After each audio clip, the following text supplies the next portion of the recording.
सोचो एक ऐसी जगह जहां आप उल्टे लटके हो, सर नीचे पैर ऊपर, दोनों साइड की दीवार आपकी बॉडी को दबा रही हो, आपको सांस लेने में दिक्कत हो रही हो, धीरे धीरे आपकी बॉडी का सारा खून आपके सर पे जमा हो रहा हो, आपको हर एक पल ये पछतावा हो रहा हो कि आप यहाँ पर आए क्यों। ये तो कुछ भी नहीं, इससे भी बहुत दर्दनाक स्टोरी है एड्रियन कैरॉक्स की। This is the dangerous breakdown of Adrian कैरॉक्स।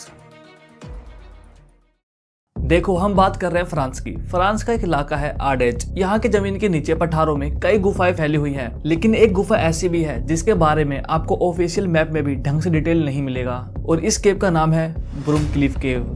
इस केव को 1972 में कुछ लोकल लोगों ने खोजी थी, पर वो जानते थे कि कभी भी इसको टूरिस्ट प्लेस नहीं बनाया जाएगा, क्योंकि ये गुफा अंदर से इतनी ज्यादा अनस्टेबल और खतरनाक थी कि इसके अंदर किसी भी पल कुछ भी हो सकता था। खासकर इसका सेंट्रल नैरो पैसेज, जिसे लोकल लोग डर के कहते थे इको स्पाइन। इको स्पाइन नाम से ही लग रहा है यहाँ पर डर और आवाज गूंजती होगी। 1991 की रिपोर्ट देखो जरा। इको स्पाइन की चौड़ाई 18 से 21 इंच है, यानी कि एक हेल्दी इंसान का सीना भी इससे चौड़ा होता है। और तो और इतने पतले रास्ते में सिर को ऊपर रखने की जगह 43 सेंटीमीटर है। यहाँ तक कि 1995 में एक मैगजीन ने एक लाइन लिखी थी जो आज भी याद की जाती है, Broomcliff does not forgive positional mistakes, यानी एक छोटी सी गलती और खेल खत्म। 27 सितंबर 1996 दोपहर के 3:47 पर 4 लोगों की एक टीम इस खतरनाक गुफा में एंट्री करती है। इन चारों में सबसे पहला था 31 साल का एड्रियन कैरॉक्स, जो कि एक बहुत एक्सपीरियंस केवर था। दूसरा इसका कजिन लुइस, जो कि एकदम फिट बंदा था। तीसरी थी एलिस मोरो, जो कि इस गुफा में माइक्रोबायोलॉजिस्ट स्टडी के लिए यहाँ पर आई थी। और चौथा था माटेओ गिरार्ड, जिसके पास उस जमाने का सबसे एडवांस टूल्स थे। इनका प्लान था कि ये लोग इस केव के अंदर जाकर इसको पूरा एक्सप्लोर करके इसका मैप बनाएंगे। 4:06 PM पर ये चारों केव के अंदर घुस गए और पूरे केव को एक्सप्लोर करने लगे। इनके पास एक चार्ट भी था जिसमें ये पूरे केव का मैप बना रहे थे। ये चारों इतने एक्सपीरियंस केवर थे कि कुछ ही मिनटों के अंदर ही इन चारों ने 2 चैम्बर्स को एक्सप्लोर कर लिया।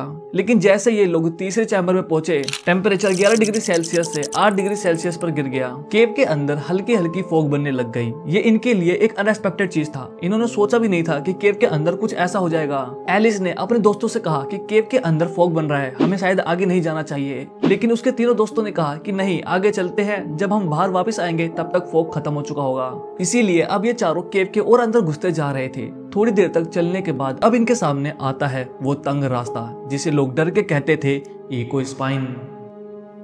इन चारों को केव का प्रॉपर मैप बनाना था, तो इन्हें इको स्पाइन को भी डिस्क्राइब करना था कि वो रास्ता कैसा है। लेकिन इन चारों ने इस रास्ते के बारे में इतना सुन रखा था कि इनकी हिम्मत ही नहीं हो रही थी कि वो इस रास्ते के अंदर घुस जाएं। काफी ज्यादा विचार विमर्श करने के बाद एड्रियन ने डिसाइड किया कि वो उस रास्ते के अंदर घुसेगा, क्योंकि वही इस ग्रुप में सबसे ज्यादा एक्सपीरियंस केवर था।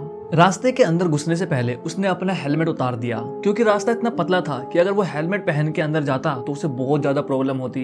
4:42 पर एड्रियन रेंगते हुए आगे बढ़ने लगा। इको स्पाइन के बीच में एक 2.6 मीटर यानी कि 8 फीट का गहरा गड्ढा था, मतलब कि जरा सा फिसलन और इंसान उसमें अटक सकता था। और दोस्तों, ठीक हुआ वही। 4:51 पर एड्रियन रेंग रेंग के जब उस जगह पहुंचा तो उसे भी पता था कि उसे संभल के ही आगे बढ़ना पड़ेगा। लेकिन हुआ ये कि जैसे ही वो रेंग कर उस जगह पहुंचा तो वहां की मिट्टी इतनी गीली थी कि जैसे ही उसने आगे बढ़ने के लिए वहां पे हाथ रखा, वो सीधा गड्ढे में जाके उल्टा गिर गया। उसका सर नीचे और पैर ऊपर था। मेडिकल के हिसाब से ये सबसे खतरनाक पोजीशन होता है, क्योंकि उल्टा अटकने पर शरीर का सारा खून सर पे जमा होता है। एड्रियन चिल्लाया, I can't move, my chest is stuck. Adrian की चीखने की आवाज सुनकर इन तीनों का दिल सहम गया। ये समझ गए कि इको स्पाइन ने एड्रियन को भी अपनी चपेट में ले लिया।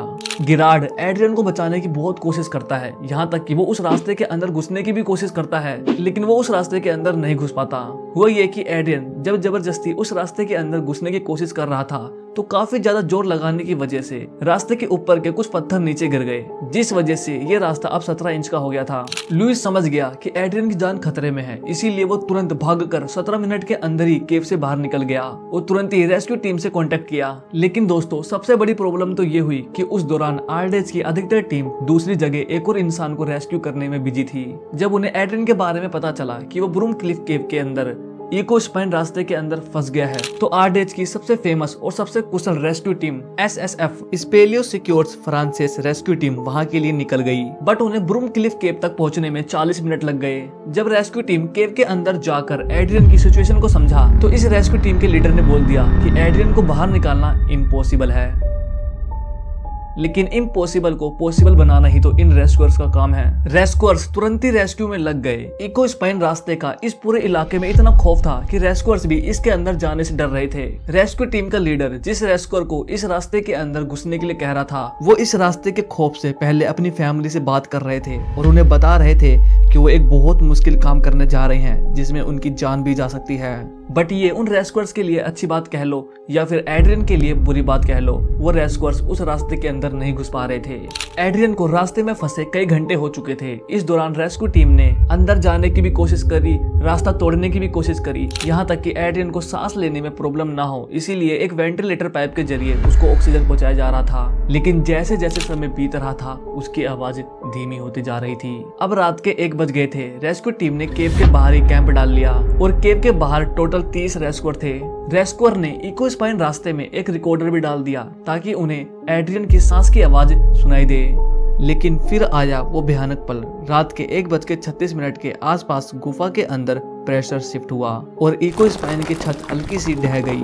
रास्ता 2.2 इंच और पतला हो गया। अब तो उसके पैर तक पहुंचना भी इम्पॉसिबल था।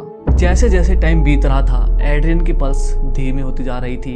रेस्क्यू टीम भी एड्रियन को तड़पते हुए देख रहे थे। अब तुम एड्रियन के दर्द को इमेजिन करो कि तुम एक बहुत पतले से रास्ते में सर के बल अटके हुए हो। तुम्हारी बॉडी का सारा खून सर पे इकट्ठा हो रहा है। रास्ता इतना पतला है कि तुम्हें सांस लेने में भी बहुत दिक्कत हो रही है और तो और कई घंटे तक अटके रहने की वजह से तुम्हारी पूरी बॉडी दर्द हो रही है।